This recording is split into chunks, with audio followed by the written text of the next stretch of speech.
This is one of those topics that has Anakin and Obi-Wan fans rivaling against one another. I think it's time we dive into this one and truly see who was stronger, at least to the best of our ability. Welcome to this episode of Star Wars Theory. Are you a Skywalker, or perhaps you're a Kenobi? Maybe both, but you just are curious to know who really had more strength on Mustafar. If Obi-Wan didn't get the high ground, and if the fight ensued on level land, without geological extrinsic factors giving the advantage to one over the other, then who not necessarily would have won, but rather, who was more powerful? Let our video begin.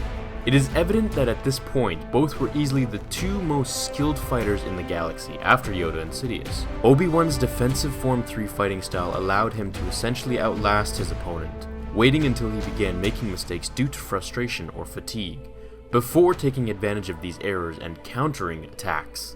While Anakin used a much more aggressive Form 5 style of combat, which was characterized by power attacks and defense immediately followed by counter-strike, the two were evenly matched from a physical standpoint. Anakin was hindered by his overconfidence in his new abilities to the dark side, while Obi-Wan hesitated on his lingering care for his former Padawan. Their powers in terms of the Force, however, were on a different spectrum than their fighting styles.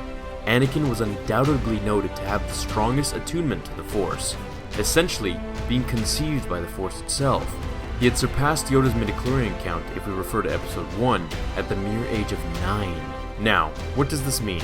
Could he beat Yoda? Absolutely not. What it did mean, however, was that his potential for the cap on his maximum power was higher than Yoda's and any Jedi or Sith for that matter. As Lucas stated in an old Vanity Fair magazine, that Anakin was 80% as strong as the Emperor in episode 5, or should I say Darth Vader, and this is solely due to his prosthetics having severed his full ties to the Force. In Revenge of the Sith, the newly tuned Anakin still had limbs. However, he was like that cocky young kid that just inherited a lot of money and thinks he can own the world now, not knowing the consequences of blowing everything away. That's what happened to Anakin. Now, if we look at things from a Force versus Force level, it's easy to see that Anakin was by far more powerful, naturally. However, more experienced, he was not. They later displayed their mastery of Force push, as neither of them were able to overpower the other while simultaneously using the ability. The two forces pushed against the other with no budge, until the energy exploded and sent them both flying in opposite directions of the room. The fact that Vader's connection to the Force, at this time, was stronger than any other Force user in the galaxy, further demonstrates Kenobi's mastery of the technique.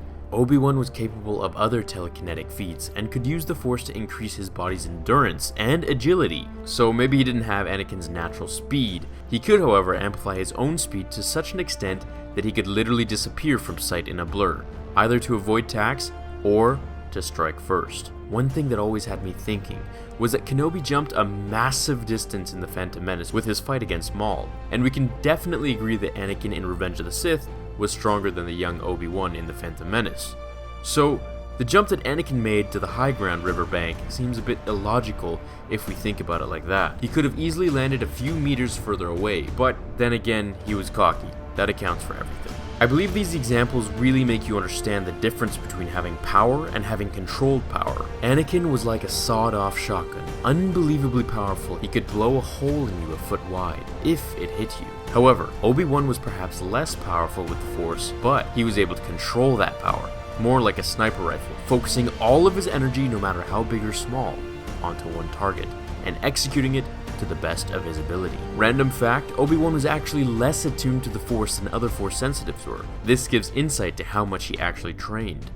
Now, if Anakin would have only just waited until the floating robot he was standing on traveled a little down the river of lava so that he'd be level with Obi-Wan, and then attacked him, the outcome would have been much different.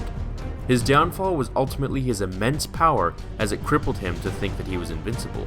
And the moment you think you can't be beaten, someone beats you. If you're not thinking about the possibilities of what would happen if someone did this move or that move, then you don't focus on what you should do and end up dead, or in Anakin's case, sliced in pieces. Let's travel back to episode 1.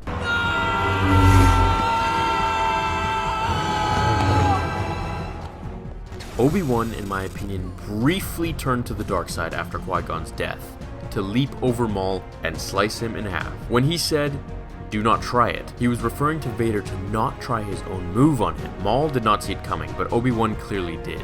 Vader was trying that move, and he was going to slice Obi-Wan in half. He knew Obi-Wan went to the dark side that one time, and now fully immersed himself, he felt he could pull it off even better.